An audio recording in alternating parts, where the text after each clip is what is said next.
To have a grounded and meaningful discussion on ending digital violence against women and girls, we need to have a proper understanding of what it means. This leads me to our first question. Okogene, do you agree that digital violence against women and girls exists? What forms are most common today? Yes, I do agree that digital violence against women and girls exists, and its most common forms include cyberbullying, money laundering, blackmail, deepfakes, leakage of news, and also threats to leakage. Thank you for that insightful response. Abel, what forms of digital violence do we see in a university environment like ours? Are they any peculiar to campuses? Okay, the forms we see in a university setting like ours are forms like online harassment, sharing of images without consent, and hostel-based image abuse. Thank you. Thank you very much, Abel.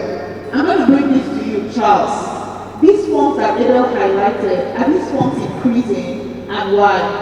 Yes, digital violence is increasing every day, and technology is one of the key factors.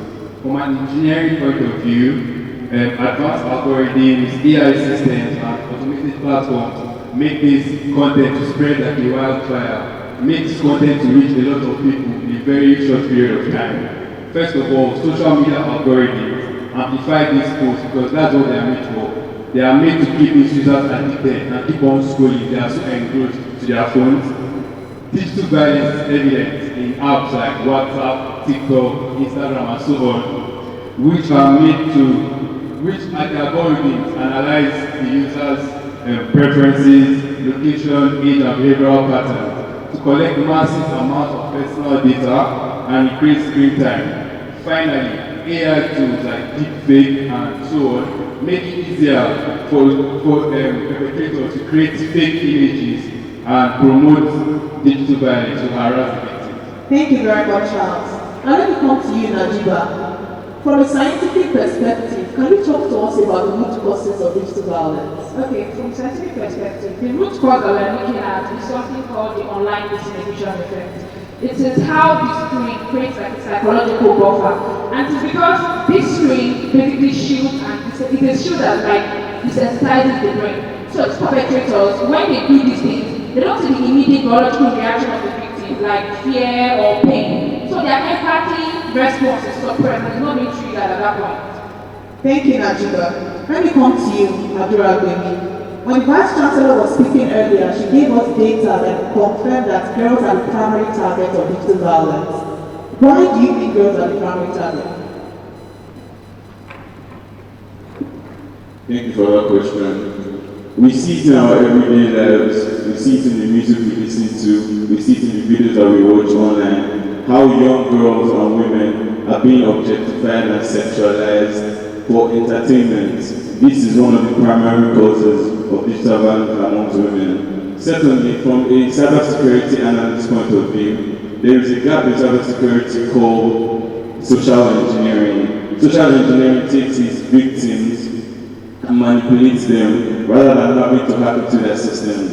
In recent studies, it has shown that 70% of these victims are women. So perpetrators take advantage of women's easiness to not be able to be manipulated.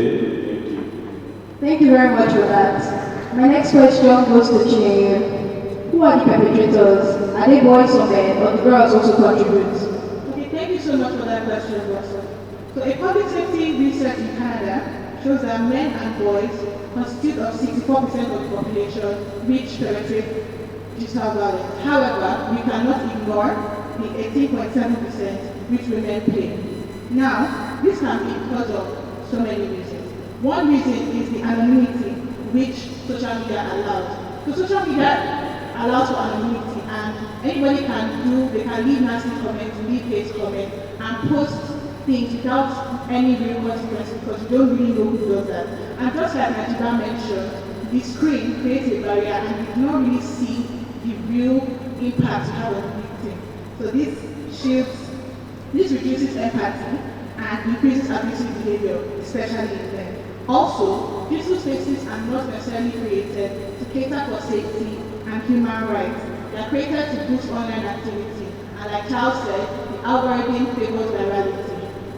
Violent content is what goes viral, and that is why algorithms boost violent content, and men are seen to post more violent content. So this is why I would say men are the major perpetrators of this violence. Thank you so much, We'll end this question with a question that I know is on everybody's mind. And I'm going to come to you, Kogene. Do you think that victims should be blamed? For example, if a student's nude gets leaked, do you think that student should be blamed? Okay. Digital violence is a form of violence, and any form of violence is seen as a crime. So with any other crime, full blame goes to the perpetrator. If somebody is assaulted physically, it doesn't matter what they did to warrant the assault. As long as you see the injuries on their body, automatically the perpetrator is blamed. So we should put that same mindset for digital violence and realize that even though we cannot see it, it does injure the victims.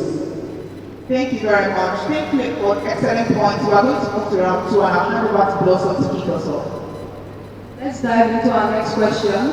Nicole, what are the health, psychological, and physical impacts of digital violence? Thank you very much. In the medical field, digital violence is regarded as a psychosocial issue with various psychological and physical impacts. Now, it may seem distant because it happens online. However, the impacts are very much real. The fear that these victims feel would be the same as what any of us would feel if a lion walked into this room. Psychologically, this fear over time would reflect as heightened anxiety, insomnia, and even depressive episodes. Unfortunately, while these psychological impacts are widely known and discussed, the physical impacts remain understudied. Recent research has shown that stress from digital harassment can show up as immune dysregulation, that's 1. 2, neurobiological alterations that can cause neurodegenerative diseases like Alzheimer's, and 3, has been linked to PCOS in women. PCOS, or polycystic ovarian syndrome, is a reproductive disorder with key aspects like hormonal imbalance that causes excessive hair growth in women, irregular menstruation and or ovulation that can cause infertility or difficulty in getting pregnant. Let me give a classic cascade example. A victim under the mental stress of digital violence can resort to binge eating to cope, which will then lead to obesity and then increase the chances of insulin resistance and finally result in PCOS. Therefore, it is very important for us all to remember that these impacts do not just end psychologically, they are systematic as well. Thank you very much for that critical insight. I'll go the same question to you, Dominino. What other health impacts do you know about that stems from digital violence? Digital violence is not just an online problem. It becomes a health-related problem over time. Women are known to be very emotional people, and when they get to face ugly situations like this, they tend to express anxiety, fear, depression, overthinking, and even emotional exhaustion. In a university setting like Apex University, something as simple as making a private text message or even an anonymous message can destabilize the students. And the interesting part is these emotional reactions do not remain emotional. They become serious health problems over time. For example, anxiety and depression can lead to sleep disorders like insomnia, which can result in fatigue, weakened immunity, headaches, migraine, poor concentration in class, and even poor academic performances. While some victims may even result in substance abuse and alcoholism, and this can cause their organs to deteriorate, causing illnesses like chronic kidney disease, even mental illnesses, psychosis, liver failure, and respiratory tract infections. Thank you very much. Thank you so much, Dominino. Now that we have discussed the health impact of digital violence on victims, I'm going to come to you, Abel. Can you talk to us about the social and academic consequences of digital violence as well? Thank you very much for that question. I would like to point out to the fact that social withdrawal and isolation is very, very much a problem when it comes to victims of digital violence, because once these things happen to them, they no longer want to be around the groups and friend groups they get to be around. They want to stay alone, they want to isolate themselves because of the fear of judgment and also because they feel unsafe. Also, loss of self-esteem and confidence. Very importantly, we have to point out the fact that they tend to become vulnerable to further victimization because the perpetrators or other people get to know where their vulnerability lies. For the academic consequences, we know things like poor concentration, absenteeism, and so on. Thank you very much. Thank you so much. Now let's talk about money. Okogene, I'm going to come to you to wrap up this round. When a person is abused or when a victim suffers physical violence, we know that it has economic consequences. Can you highlight what these economic consequences are? The economic consequences of digital violence are seen in women and girls are very rampant, especially in a society where being a woman is already reducing your chances of getting certain jobs. So they tend to lose jobs due to reputational damage, especially in situations of leakage of news or false allegations. They withdraw from online spaces, which is dangerous in this digital world because to be able to get a lot of jobs now, you should have high digital intelligence. They may miss work due to the sicknesses that have been earlier highlighted and also may withdraw from work due to their social stigma. And constant fraudulent bank activities may make victims lose trust in banks, which would, at the end of the day, affect the banking sector in a community. So the economic. Thank you so much. We're going to go to the next round. I'll be discussing what the law says. I'll hand over to Blossom to get us into it. Thank you. It is often said that many Nigerians do not know about existing laws, hence the rampant violation of these laws. On the other hand, victims who do not know that these laws exist cannot use them as a means of protection. This brings me to my next question. I'll start with Chikane. Is there any law that protects victims of digital violence in Nigeria, and what does this law say?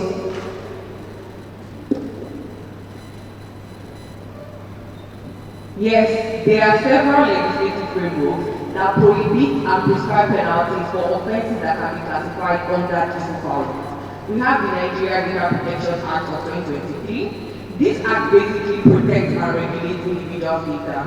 Section 24 and Section 25 of the Act provides for the improper mishandling and non-consensual sharing of user information, and Section 49 prescribes the penalty, which could be a conviction of up to 2 years imprisonment. Additionally, we have the Cybercrime Prevention and Prevention Act of 2015, which was amended in 2023. Section 24 for 2C of the Act states that when you bully, threaten, or harass a person through a computer network or system, and that communication places the person in fear of death, violence, or bodily harm, you are liable to a fine of 15 million naira and a jail term of 25 years. Section 24 for 2C states that when you threaten to harm a person's reputation for the purpose of extortion through a computer network or system, you are liable for a fine of 10 million naira and a jail term of up to 10 years. And also Section 24A and B states that when you knowingly and intentionally send pornographic messages or images through a computer network system, you are liable to a fine of 7 million naira and imprisonment term of 3 years.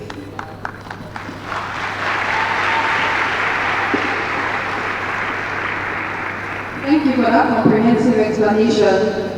Tovia, are there additional laws that further protect victims of digital violence in Nigeria?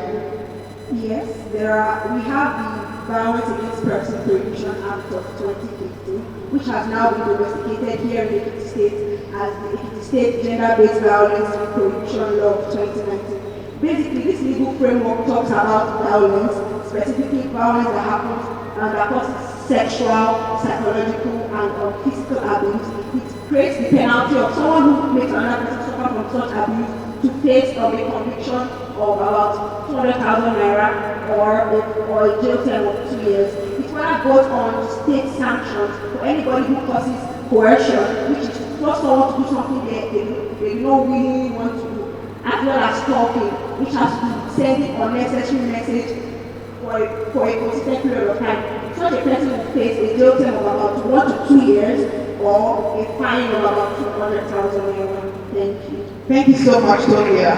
To wrap up this legal round, I want to come back to you, Kane. For those of us that are not law students, who are not professors of law, that are vice chancellor, and who not regularly go onto our way to find out what the law says, is ignorance of the law and death schemes for us.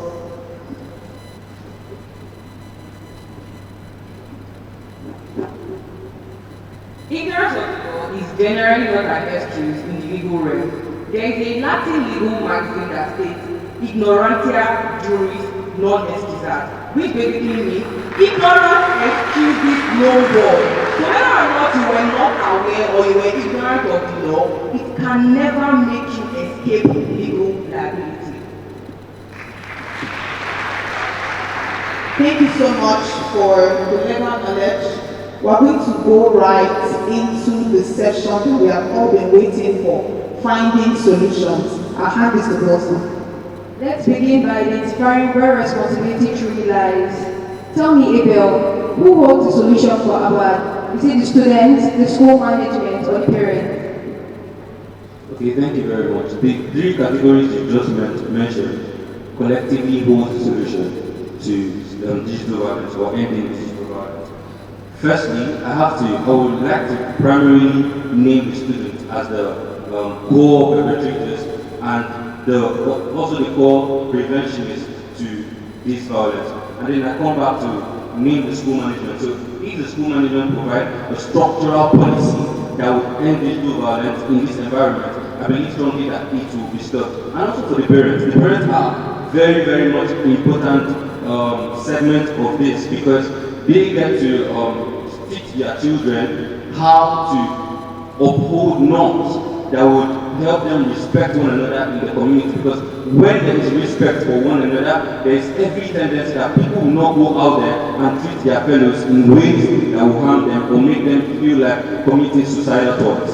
Thank you so much, Abel. I'm going to come to you, Chineye. I know that there are lots of conversations about the impacts of digital violence, but what is different about Babalola University is that we don't only talk about the problem, we also offer solutions. So I'll come to you. From an engineering perspective, what can students do practically to stay safe online? Okay, thank you. So to stay safe online, the first thing you can do is to protect your account. So I think every student here has one form of social media or another. When you are creating this social media account, make sure to use a secure password which people will not easily guess. So do not use your name or your birthday where people will easily guess. And then also, in addition to that, those secure passwords, you should do a two-factor authentication. So even if someone is able to guess your password, they would need you to verify the account through a code. This way, you can prevent hackers or anybody from getting into your account and leaking sensitive information about you. Also, we should desist from using emojis to cover sensitive media. For example, if I'm making a video and there's a part of me that's exposed and I want to cover it up, I'll use an emoji to cover it up. Students should stop that.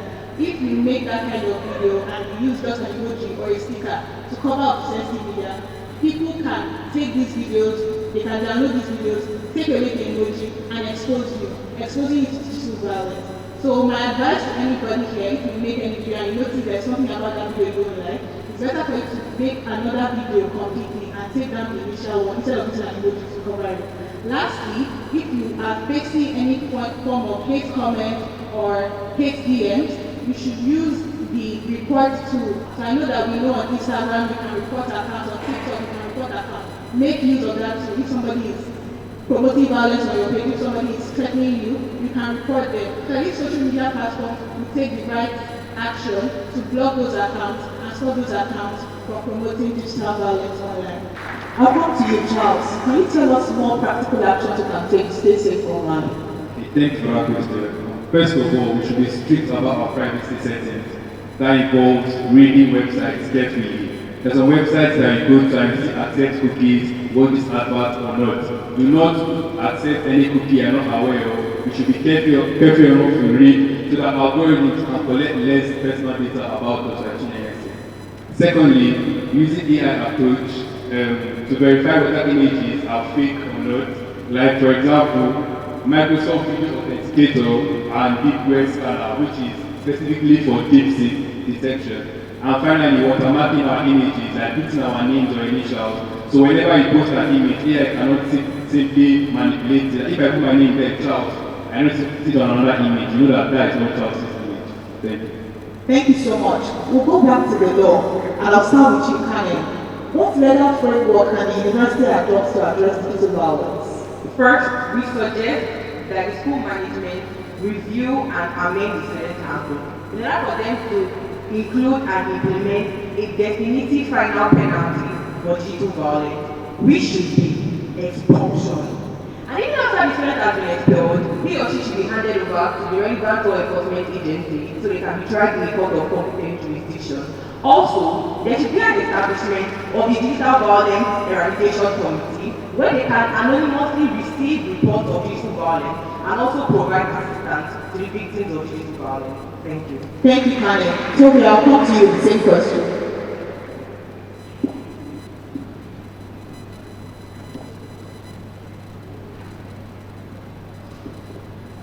Okay, I would also advise the university to amend the sexual harassment policy handbook to make room for digital violence safety policy, which can help to guide students, protect victims, and sanction perpetrators of digital violence online. That would be one way in which we can be able to stop digital violence here at Abuja. Thank you. Thank you so much for that. I'd like to expand the conversation into more. Nicole, how should the university handle cases of digital violence when they occur? Thank you. When digital violence occurs, the university's response should adhere to three principles: speed, confidentiality, and structure. It should be immediate, trauma-informed, and medically grounded. For example, in the case of a digital violence or harassment situation, speed can be implied or applied by quickly setting up an investigation and solution panel. Confidentiality is brought in by ensuring that that student does not become the class topic or subject. And then structure is when we ensure that we come to a definite solution for that case. Thank you so much. Please can we give a round of applause to all our panelists? Before we close, I want us to pause for a moment. Digital violence is not something that happens far away. It happens here in our classrooms, our hostels, our friendship circles, our online communities. Some of us here may have experienced it. Some of us may know someone who cried silently because their picture was shared without consent. Someone's reputation was damaged due to one rumor. Someone who has been mocked, threatened, exposed, or humiliated online. And some of us, knowingly or unknowingly, may have contributed to someone's pain. But today, we know better. And when we know better, we must do better. Now we know that digital violence against girls is dehumanizing, degrading, cruel, inhuman, and harmful psychologically, emotionally, economically, physically, and civically. Now we know it is not just banter. It is a real violation of human rights. So today, we choose a different path. Today, we pledge to end digital violence against women and girls here at Agwad and everywhere outside this environment. Please let us all rise. Let us stand together, hold hands with the person beside us, because change starts with the person standing next to you. Change starts with all of us united. When I say Agwad community and ask the following questions, we will raise our joint hands and respond together, yes we do. Do we all pledge to end digital violence against women and girls? Yes, we do. Do we all pledge to expose perpetrators of this crime? Yes, we do. Do we all pledge to shame perpetrators of this violence? Yes, we do. Do we all pledge to create safe digital spaces for all persons? Yes, we do. Do we all pledge to support victims of violence and not blame them? Yes, we do. Agwad has pledged and we will keep it. Thank you very much for listening.